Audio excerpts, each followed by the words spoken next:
Study 5.6 आज के इस वीडियो में आप सबको विलोपन विधि से समीकरण हल करना सिखाएंगे। तो देखिए, जो वीडियो पूरा देखेगा वो सचमुच में इसका मास्टर बन जाएगा विलोपन विधि का।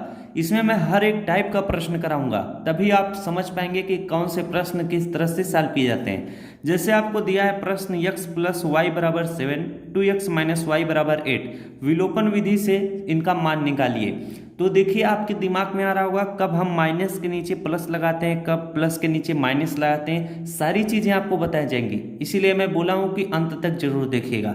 यहाँ पर देखिए, जैसे आपको क्या करना है, विलोपन विधि है, इसमें या तो x का मान विलोप करिए या तो y का क्या विलोपन करिए। तो यहाँ पर देखिए, यहाँ पर y है, यहाँ पर भी y है, तो हम क्या करेंगे, इनका विलोपन करेंगे। जैसे यहाँ पर 2x है, यहाँ पर x है, तो इसको हम विलोपन नहीं कर सकते। क्यों? क्योंकि जिसका हम विलोपन करते हैं उसका मान बराबर होना चाहिए। जैसे यहाँ पर 2x है तो यहाँ पर भी 2x होना चाहिए। जब प्लस और माइनस रहेगा तभी विलोपन होगा। अब यहाँ पर हम इस तरह से एक बट्टे का चिन्ह लगाते हैं। यहाँ पर प्लस है, यहाँ पर माइनस है, तो यहाँ पर माइनस के नीचे अब प्लस लगाने की आवश्यकता नहीं है। तो ये इस तरह से क्या हो जाएगा, y का मान विलोप हो जाएगा। अब यहाँ पर x है, यहाँ पर 2x है, तो यहाँ प्लस का चिन्ह है, 2x में आप x जोड़ेंगे, कितना हो जाएगा, 3x हो जाएगा। इसके बाद बराबर आपका कितना बचेगा, 8 और 7 जोड़ेंगे, 8 7 कितना होता है, 15 होता है, तो यहाँ पर 15 लिखेंगे। 3 जो है x के साथ गुणे में है, इधर आएगा तो भाग होगा, तो इससे हम डायरेक्ट काट सकते हैं। 3 5 कितना हो जाएगा, 15। x का मान हमारा कितना आ चुका है, 5 आ चुका है। जब x का मान 5 आ चुका है तो y का मान आप आसानी से निकाल सकते हो, चाहे तो आप पहले समीकरण में रखकर या तो आप दूसरे समीकरण में रखकर। तो हम क्या करेंगे, पहले वाले में रखेंगे, सुविधा होगा हमें निकालने के लिए। x का मान 5 आया तो x की जगह पर हम क्या लिखेंगे, इस तरह से 5 लिखेंगे, प्लस y बराबर हमारा कितना है, 7 है, तो 7 लिखेंगे। अब यहाँ पर y बराबर आपका कितना हो जाएगा, 5 प्लस में इधर आएगा माइनस हो जाएगा, 7 - 5 हो जाएगा, तो y बराबर कितना हो जाएगा, 2 हो जाएगा। ये फाइनली आपका क्या होगा, उत्तर होगा। तो पहला सवाल आप लोगों ने काफी अच्छे तरीके से समझा। अब दूसरा सवाल समझिएगा। दूसरा प्रश्न है, देखिए, x + 2y = 5, x + 3y = 7। इसमें देखिए किसका मान बराबर है। आप कहेंगे x क्या है, हमें बराबर दिख रहे हैं, तो इसी का हम क्या करेंगे, विलोपन करेंगे, यानी इसे विलुप्त कर देंगे, हटा देंगे। तो यहाँ पर देखिए प्लस और माइनस का चिन्ह आपको लगाना पड़ेगा। क्यों? इसलिए मैं बोला कि हर एक टाइप प्रश्न आप समझेंगे तभी समझ में आएगा। यहाँ पर देखिए माइनस नहीं है, अगर यहाँ ये तो प्लस है, अगर ये माइनस में होता तो हमको प्लस के नीचे माइनस और माइनस के नीचे प्लस ये लगाने की आवश्यकता नहीं होती। जब ऐसा कंडीशन आपके सामने आएगा तब आपको ये x जो है प्लस में, तो इसके नीचे माइनस का चिन्ह लगाना पड़ेगा, प्लस है ये माइनस बनाना पड़ेगा, 7 प्लस में है ये माइनस बनाना पड़ेगा। 7 के सामने कोई भी चिन्ह नहीं लिखा था तो समझिए वो प्लस में था। अब आप क्या करेंगे, इसको सॉल्व करेंगे। अब आप ऊपर वाला चिन्ह नहीं, नीचे वाले चिन्ह को ही ध्यान में रखिएगा। x क्या है, प्लस में है, और ये वाला x माइनस में हो चुका है, ये खत्म हो जाएगा। ये देखिए 2y है, ये -3y है, तो जब आप -3y में से 2y घटाएंगे तो कितना आएगा, -y आएगा। -y बराबर आपका कितना होगा, -7 में से 5 घटाएंगे तो माइनस आपका कितना होगा, 2 होगा। समीकरण सॉल्व करने से पहले आपको प्लस और माइनस का चिन्ह बहुत ही अच्छे तरीके से लगाना आना चाहिए। वीडियो मैं डिस्क्रिप्शन में दे देता हूं लिंक, आप देख लीजिएगा प्लस माइनस का चिन्ह कैसे लगाते हैं। अब देखिए इधर भी माइनस का चिन्ह है, इधर भी माइनस का चिन्ह है, तो जब दोनों साइड माइनस के चिन्ह रहे तो वो क्या हो जाते हैं, प्लस में मान लिए जाते हैं। तो y बराबर आपका कितना निकल कर आया है, 2 आया है। अब y का मान हमें मालूम चल गया कि 2 है, तो x का मान हम आसानी से निकाल सकते हैं। तो चलिए यहाँ पर जैसे y है तो y की जगह पर हम क्या रखेंगे, 2, तो यहाँ पर x है, तो चलिए हम x लिखते हैं, x + 2y है, तो 2 × कितना हो जाएगा, y की जगह पर हम 2 रखेंगे क्योंकि इसका मान 2 आया है। इसके बाद बराबर 5 है, तो बराबर 5 लिखते हैं। अब देखिए x प्लस कितना हो जाएगा, 2 दूना 4 हो जाएगा, बराबर 5। तो x बराबर आपका कितना आएगा, ये 5 और 4 इधर आएगा तो -4 हो जाएगा, तो x बराबर आपका 1 आया है। 5 में से 4 घटाएंगे तो x का मान 1 आया है, y का मान कितना आया है, 2 आया है। अभी आपने 2 ही तरीका सीखा है कि प्रश्नों को कैसे समझा जाए। अब आपको जो अगला तरीका बताता हूं उसको ध्यान से समझिएगा। तीसरा प्रश्न है, काफी बेहतरीन प्रश्न है। इसमें देखिए किसी का भी मान क्या है, बराबर नहीं है। अभी जो चौथा प्रश्न आएगा वो और भी बेहतरीन रहेगा, इसलिए मैं बोल रहा हूँ हर एक प्रश्न को ध्यान से आप समझिएगा। यहाँ पर देखिए 3x है, यहाँ पर x है, यहाँ पर y है, यहाँ पर 2y है, तो ऐसे प्रश्न कैसे सॉल्व होंगे। ये आपका देखिए क्या है, पहला समीकरण है, ये दूसरा समीकरण है। जब भी ऐसे प्रश्न आपको दिखाई दें तो यहाँ पर देखिए 3x है, तो अगर आपको x का मान विलोपन करना है तो तब आप क्या करेंगे, ये जो 3x है तो इसको भी आप 3x बनाना पड़ेगा। अगर आप y के मान को विलोपन करना चाह रहे हैं तो ये 2y है, तो इसको भी आपको 2y बनाना पड़ेगा। तो कैसे बनेगा जरा इस चीज को सीखिएगा। अगर यहाँ पर हम 3 से गुणा कर दें सभी में, तो ये अगर 3 से x में गुणा करेंगे तो कितना हो जाएगा, 3x हो जाएगा। 3 से इसमें भी गुणा करना पड़ेगा, 3 से इसमें भी गुणा करना पड़ेगा। अगर आप गुणा करेंगे इनमें तो कितना आएगा, 3x आएगा। इसमें 3 से गुणा करेंगे तो प्लस 3 दूना कितना हो जाएगा, 6y। और इसमें गुणा करेंगे 3 से तो कितना हो जाएगा, 9 हो जाएगा। इतनी बात सभी को समझ में आई। अब आपको क्या करना है जरा ध्यान से समझिएगा। जो चौथा प्रश्न होगा उसमें आप अगर इस तरह से, अभी तो मैंने गुणा किया, एक वाला बराबर हो गया, लेकिन ऐसा भी कंडीशन आपके सामने आ सकता है कि अगर इसमें गुणा करेंगे तो ये बराबर हो जाएगा लेकिन ये डिसबैलेंस हो जाएगा, तो वो भी सीखने का प्रयास करिए। अभी ये चीजें आपने सीखा, अब आप क्या करेंगे, ये आपका क्या बन जाएगा, पहला समीकरण, दूसरा समीकरण, ये आपका तीसरा समीकरण बनेगा।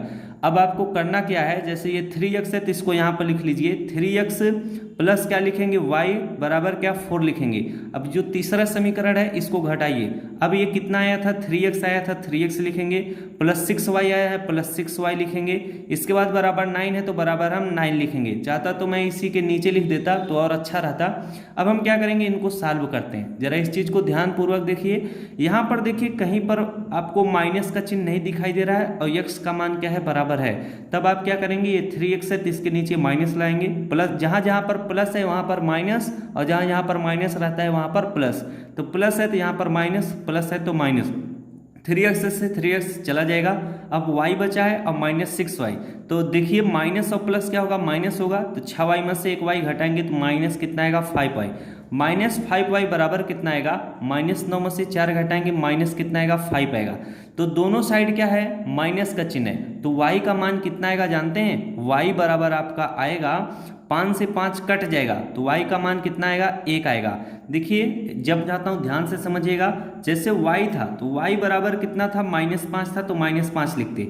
अब -5 है, ये 5 जो है वो y के साथ गुणे में इधर ले जाएंगे तो क्या हो जाएगा, भाग, तो ये भी -5 रहेगा। जब अंश भी माइनस में हो, हर भी माइनस में हो, तो दोनों प्लस में हो जाते हैं, तो ये कट जाएगा, y बराबर कितना आएगा, 1। वही चीज मैं यहाँ पर लिखा हूँ। जब पता चल गया है कि y का मान 1 है तो आप पहले समीकरण में रखकर आसानी से इनका मान निकाल सकते हैं। तो यहाँ पर 3x है तो 3x लिखिएगा, y की जहाँ पर हम क्या लिखेंगे, 1 लिखेंगे तो +1 लिखेंगे, बराबर कितना है, 4 है तो 4 लिखेंगे। अब 3x बराबर कितना हो जाएगा, 1 इधर प्लस में इधर आएगा, माइनस में होगा, 4 - 1 होगा, तो 3x बराबर कितना होगा, 4 में से 1 घटाएंगे 3 आएगा, 3x के साथ गुणे में इधर आएगा भाग होगा, तो 3 से 3 कट जाएगा, x बराबर कितना आएगा, 1 आएगा। y का मान कितना आया है, 1, और x का मान भी कितना आया है, 1। ये फाइनली आपका क्या होगा, इस प्रश्न का उत्तर होगा। अब चौथा प्रश्न आप समझने का बहुत ही प्रयास करिएगा। देखिए तो चौथे प्रश्न में देखिए किसी का भी मान आपको बराबर नहीं दिखाई दे रहा है। अगर इस सवाल को आप तीसरे सवाल की तरह से लगाने का प्रयास करोगे तो कभी नहीं लगेगा। क्यों? क्योंकि अगर आप सोचो ये 3x है, मैं x के मान को बराबर करूं कि साथ में कौन सी संख्या से गुणा करूं कि 3 बन जाए, तो ऐसी कोई भी संख्या नहीं है। अगर उसी तरह से y का मान आप बराबर करना चाहें तो नहीं होगा। तो आपको ऐसे सवालों को कैसे सॉल्व करना है, थोड़ा दिमाग से सॉल्व करना है। और एक चीज आपको ध्यान में रखना है, ये देखिए प्लस में, ये माइनस में, तो ऐसे सवालों में आप x का मान ना बराबर करके y का मान बराबर करिएगा, जिससे सवाल इजी तरीके से सॉल्व हो जाएगा। अगर आप x का मान बराबर करना चाहोगे तो थोड़ा कठिन बन जाएगा। तो क्यों? क्योंकि यहाँ पर प्लस है, यहाँ पर माइनस है, y का मान बराबर कर देंगे, ये आसानी से कट जाएगा। कैसे बराबर होगा? अगर हम यहाँ पर 6 को 12 बना दें, 6 दूना कितना होता है 12, और 4 को भी 12 बना दें, 4 तें कितना होता है 12, तो y का मान बराबर हो जाएगा। इसका मतलब अगर हम 6 दूना कर रहे हैं तो सभी में क्या 2 से गुणा करना पड़ेगा। तो पहले वाले में 2 से सभी में गुणा करना पड़ेगा, और 4 तिहाई 12 है तो 3 से सभी में गुणा करना पड़ेगा। तो अगर हम 2 से 7 में गुणा करेंगे, 2 सते कितना होगा 14x होगा। 2 का गुणा 6 में करेंगे तो यहाँ जो 6 कितना होगा 12 होगा, यहाँ पर 12y होगा। इसके बाद 2 का गुणा 20 में करेंगे कितना हो जाएगा, 20 दूना 40 हो जाएगा। 3 का गुणा 3 में करेंगे, 3 त्रिका कितना हो जाएगा 9x, 3 का गुणा 4 में करेंगे प्लस कितना होगा 4 तिहाई 12y हो जाएगा, 3 का गुणा 2 में करेंगे 3 दूना 6 होगा। अब जरा इस चीज को समझिएगा, ये आपका पहला समीकरण है, ये दूसरा समीकरण है, ये तीसरा समीकरण है, ये चौथा समीकरण है। अब हम क्या तीसरे और चौथों को क्या करेंगे सॉल्व करेंगे। ये माइनस है, ये प्लस है, और ये 12y है, ये भी 12y है, तो माइनस और प्लस क्या हो जाएगा खत्म हो जाएगा, यानी y का क्या हम विलोपन कर रहे हैं। तो 14 और 9 जोड़ेंगे कितना हो जाएगा 9 4 कितना होता है 23, यानी ये कितना हो जाएगा 23x हो जाएगा, बराबर आपका कितना आएगा 40 में 6 जोड़ देंगे कितना हो जाएगा 46 हो जाएगा। तो 23x के साथ गुणा में है, इधर आएगा तो भाग होगा, तो x बराबर आपका कितना आएगा x बराबर 46 बटे कितना हो जाएगा आपका 23 हो जाएगा। तो 23 दूना कितना होता है 46 होता है, तो x का मान कितना निकल कर आया है 2। अब देखिए जब x का मान 2 निकल कर आया है तो इसमें आप पहले वाले समीकरण में या दूसरे वाले समीकरण में x की जगह पर आप 2 रख देंगे तो y का मान निकल जाएगा। जैसे यहाँ पर ध्यान से समझिएगा, मैं रखने का प्रयास कर रहा हूँ। पर देखिए क्या है 7x है, x की जगह पर हमें 2 रखना है, तो 7 की जगह यहाँ पर जब 2 हो जाएगा तो 7 गुणे 2 होगा, 7 दूना कितना हो जाएगा 14 हो जाएगा, 14 माइनस कितना होगा 6y होगा, बराबर कितना होगा 20 होगा। अब यहाँ पर 14 प्लस में इधर आएगा माइनस में होगा, तो माइनस 6y बराबर कितना हो जाएगा 20 में से आप 14 घटाएंगे कितना आ जाएगा 6 आ जाएगा, तो यहाँ पर 6 होगा। माइनस 6y बराबर कितना है 6, तो y बराबर कितना हो जाएगा 6/-6, तो 6 से 6 कट जाएगा तो कितना आएगा 1/-1 आएगा। अब यहाँ पर देखिए इसका उत्तर 1 कितना आ रहा है -1, लेकिन आप इसका उत्तर क्या आएगा -1। कैसे जरा इस चीज को समझिएगा, जो हर है वो माइनस में नहीं रहना चाहिए, तो हम क्या करते हैं ऊपर भी माइनस से गुणा करेंगे, नीचे भी माइनस से गुणा करेंगे। ये सारी चीजें मैं आपको परिमेय संख्याओं का जोड़ और घटाव में बताया हुआ है। तो y बराबर आपका कितना आएगा, जब इसमें माइनस से गुणा करेंगे तो ये प्लस है, तो प्लस और माइनस क्या हो जाएगा माइनस हो जाएगा। जब नीचे आप माइनस से गुणा करेंगे तो माइनस और माइनस क्या हो जाएगा प्लस हो जाएगा, तो ये -1 कितना आएगा 1 आएगा, तो -1/1 को आप क्या लिखेंगे -1 लिखेंगे। ये y बराबर कितना आएगा -1, ये फाइनली इसका क्या होगा उत्तर होगा। तो आप सारी चीजें जब सीखे रहेंगे तभी आप हर एक सवालों को सॉल्व कर पाएंगे। ये सोचिए कि मैं परिमेय संख्या को नहीं समझूं, समीकरण को डायरेक्ट सॉल्व करने लगूं, तो आप कुछ तो सॉल्व कर लोगे, लेकिन जो इंपॉर्टेंट रहेंगे उन्हें आप गलत कर बैठोगे। तो इसका मान कितना है y बराबर -1, x का मान कितना है x का मान 2 आया है, ये फाइनली आपका क्या होगा आंसर होगा। तो अगर जानकारी अच्छी लगी हो तो वीडियो को अपने दोस्तों को भी शेयर करिएगा। मिलते हैं नेक्स्ट वीडियो में, इतने देर तक बने रहने के लिए आप सभी लोगों का बहुत बहुत धन्यवाद।